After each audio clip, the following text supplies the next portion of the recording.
the Daily Bread Devotions. Today's reflection with Pastor Jeff Elise Cupides. Brad Jeff, mabuhay ka. Good morning. Good morning, Brad Ted. Good morning, Chuck. Good morning sa ating mga taga-subaybay. Yan. Good Alright, morning. sige. So ito na kami para sa ating inspirasyon this morning at sa ating pa rin pong katanungan for tomorrow's What's on Your Mind. Ang ating pong aral mula kay Brad Jeff. Go Brad! Well, Brad Ted, tayo po ngayon ay nasa serye ng mga healing ng ating mga pusong sugatan. Ayan. So ngayon naman papag-usapan natin yung healing from rejection. Alam niyo po yon? Imagine this, sarili mong kapatid to, binenta ka. Hindi to mga stranger, hindi kaaway, sariling pamilya. Yan po pag-usapan natin yung kwento ni Joseph sa Genesis 37. Nakaranas po siya ng betrayal, rejection, abandonment.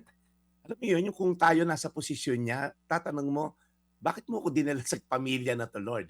But here's the twist. Ito yung plot twist.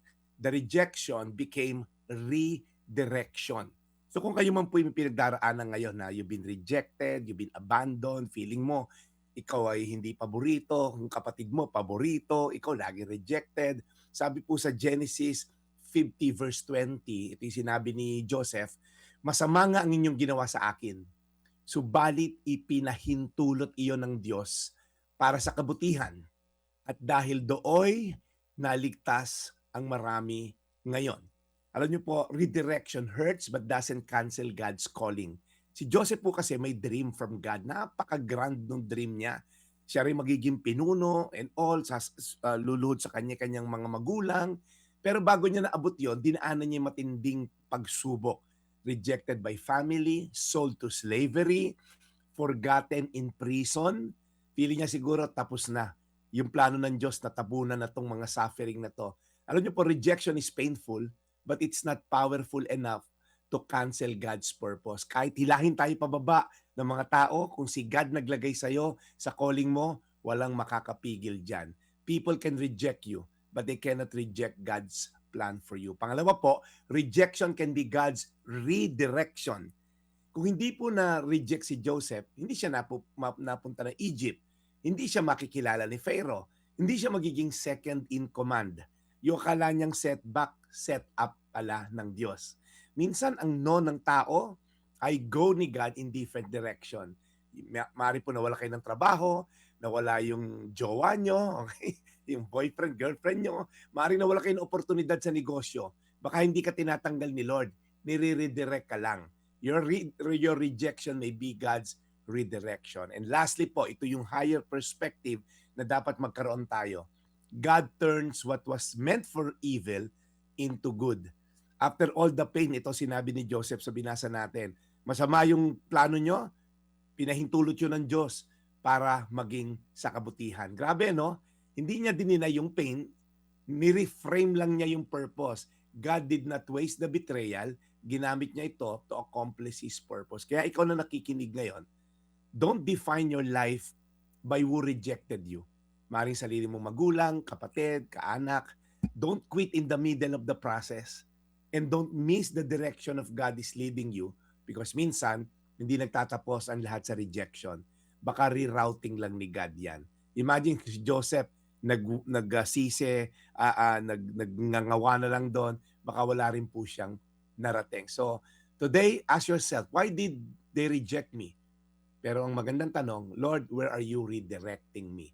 Genesis 50 verse 20, masama nga ang inyong ginawa sa akin, subalit pinahintulot iyon ng Diyos para sa kabutihan at dahil dooy, naligtas ang marami ngayon. Tayo po'y manalangin, Panginoon, salamat Lord sa magandang ehemplo ni Joseph. Mahirap man to Lord pero hindi imposible. Lord, naging second in command siya sa buong Egypt nung panahon na yon.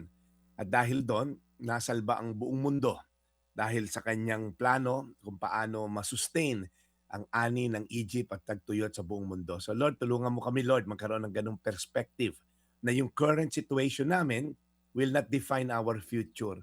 Ang aming mga pinagdadaanan ngayon ay hindi to final. Maaring proseso lang to na magiging magiging gold kami sa huli. Itong pinagdadaanan naming refining of fire. Salamat Lord sa mga taong na iba ang pananaw sa kabila ng pagkikimotherapy, sa kabila ng mga pagdadialysis, sa kabila ng financial difficulty. Alam namin Lord, kaya kami buhay. Pinapanday mo ang aming pananampalataya sa iyo dahil liliwanag din ang lahat pagkatapos ng dilim. Sa pangalan ni Jesus. Amen. Amen. Panginoon, alagaan niyo po lagi si Brad Jeff and bless his mission and purpose po, lalo na po sa aming programa at sa kanila pong advokasya, sa kanila pong simbahan. In Jesus' name we pray. Amen. Thank you. Bless you more, Brad Jeff. Salamat na marami sa paalaala.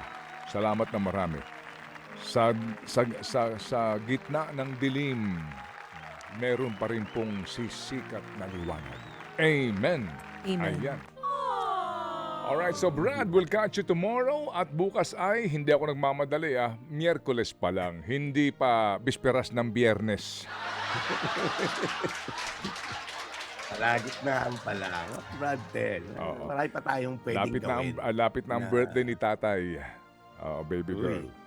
Tatay, tapos na yung tatay ko, Tatay Cesar. Si Tatay Unte Ruby. Ayan, oo. Happy birthday, Unte. Maligayang Advance, bati sa happy iyo. birthday, Tatay Unte. Maligayang bati. At maligayang bati rin kay Tatay Egay Lizardo at kay Mami Tina Monson Palma at kay Mami Franz Abelia Dumo. Ayan, happy birthday din kay Daddy Erwin Galang. At kay Mother Dolly Foz Angeles, 96 Happy years old birthday today. Happy today. birthday, Mommy Dolly. Alright, sige. So, maligayang bati rin kay Tano Hanopol, yung pinsan ni Idol Lourdes Rivera. March 29 ang kanya Ba? ding birthday. Ka-birthday. Yes, Ni Ninang naman. Tina. Oo. Oo. Okay, Brad, we'll catch you again tomorrow. Well, ang dami niyong binate. Sasabay na rin ako si Ronald David, yung aking bahista sa worship team ng Anchor Church. Happy birthday, Ronald. Ayan. And si Carmi, yung ating staff dyan sa Cheryl Cosim. Birthday mo pala, Ate Carmi. Hindi ka Uy, nagsabi Happy kahapon. birthday, happy birthday. Andyan lang ako kahapon, Ate Carmi. Ha? So, paalam muna ako, Brad Ted. Magkita-kita po tayo bukas. Ito po yung Daily Brad, your daily dose of inspiration. Serving the people, Brad Jeff Eliscopides sa ating The Daily Brad. Mga kapatid, para sa iba pang mga balita at impormasyon, sundan niyo po kami sa X, Instagram, Facebook at syempre sa TikTok, True Network PH. Mag-subscribe din po kayo sa aming YouTube channel, True Network. May website din po tayo, truenetwork.ph. At pwede nyo rin po kaming mapanood sa Channel 19 ng aming True FM TV. Lagi pa rin makinig sa radyo dito po sa 105.9 True FM dahil dito, laging true sa'yo, kapatid. Ito tayo sa